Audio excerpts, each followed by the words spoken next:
This video was brought to you by Gamersgate.com. Download games anytime, anywhere.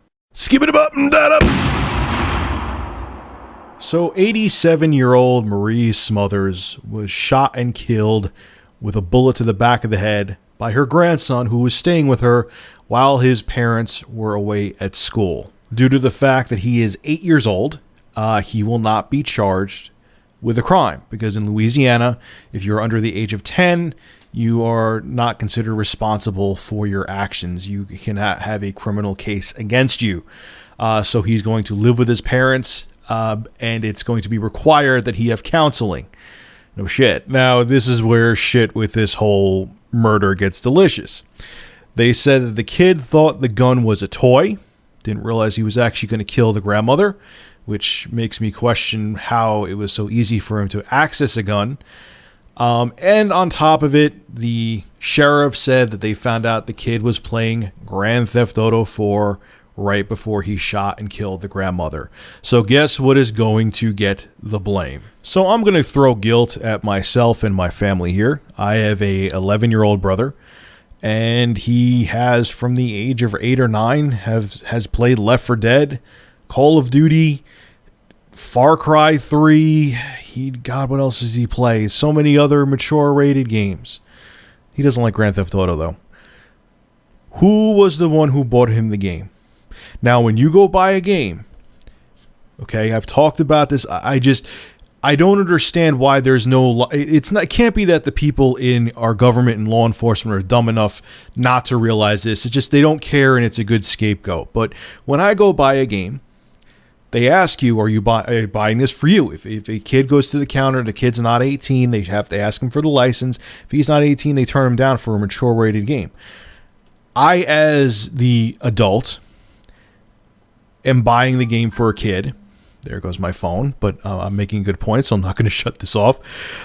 I'm buying the game knowing it's a mature rated game. I'm the one making the decision to let a kid play it. That was my responsibility. If a dumbass father has a kid in high school who's 16 and decides to go out and buy them a whole shitload of Budweiser to drink, and one of those kids gets hammered, drives home because he's 16, he can drive, and kills somebody while driving, would it be Anheuser-Busch's problem, or would it be the stupid father who bought an underage kid the alcohol to drink? It would be the parents' problem. You wouldn't see them pointing it at Anheuser-Busch. If another parent's stupid and buys their kid porn, is it the pornography industry's problem, or is it the parent's problem for buying his underage kid porn? Same with movies. If an adult goes out and buys a 13-year-old Silence of the Lambs to watch, I watched Silence of the Lambs at 10 years old, is it the RIAA's problem? Or is it the parents' problem for buying that kid the movie, and let's say that kid turns out to be a serial killer? You're going to blame the movie industry? No, you're going to blame the parents. Oh, my phone is pissing me off today. So why is it, okay, when it comes to video games, which I got a news flash for everyone who lives under a rock. Video games have that stigma with video games being a child's form of entertainment has been dead since the original PlayStation, if not before. Why is it when, with video games, they're doing everything that every other industry's doing? They're letting you know it's a mature-rated game.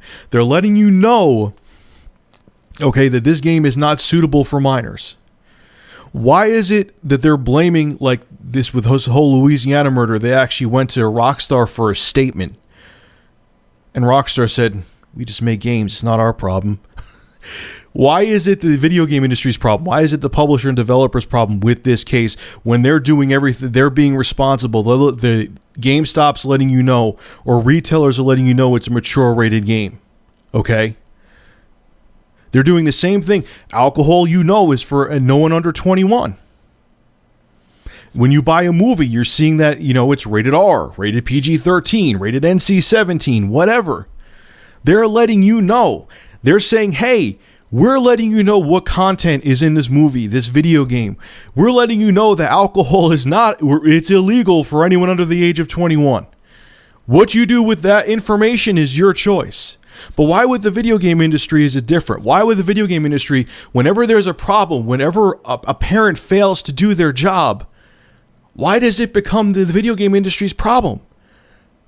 You know why? For two reasons. One, people are ignorant to the form of entertainment that it is. They don't understand it still. And two, they still have that stupid fucking stigma that it is for kids. When that should have died back in like 1995. And on top of it, it's a scapegoat. No one wants to think that their kid could be a killer. No one wants to think that their kid... Let me ask you a question. Back when, with all the different wars, the crusades for thousands upon thousands of years, would you blame those from thousands of years ago on Grand Theft Auto? We are a very violent species. Okay? I'm not saying there isn't flaws to our society that can be improved, that could make things better, but unfortunately, we are animals just like cats, dogs, and monkeys. We're just self-aware ones. And yes, we could do things to quell violence, but to try to blame human nature's violent tendencies on a medium that warns you what kind of content is it, just like movies and television shows, so on and so forth, and try to blame it on just video games is ridiculous. I know people don't like when I talk about death on this channel, but I'm not talking about death for the sake of tragedy. I'm talking about this because it has to be talked about to make a point. It is not the video games that are causing this to happen. It is irresponsible parenting, and unfortunately, it's the way human nature is. Stop looking for a scapegoat and stop trying to push society's problems on an entertainment company, on a video game developer, on a video game publisher. It's a societal problem that even if video games didn't exist, wouldn't go away. People murdering each other has happened since the beginning of time, way before even video games were even a thought. Get over it. Anyway, folks, make sure to rate, comment, favorite, and subscribe. And as always, thank you for supporting Review Tech USA. Have a good one.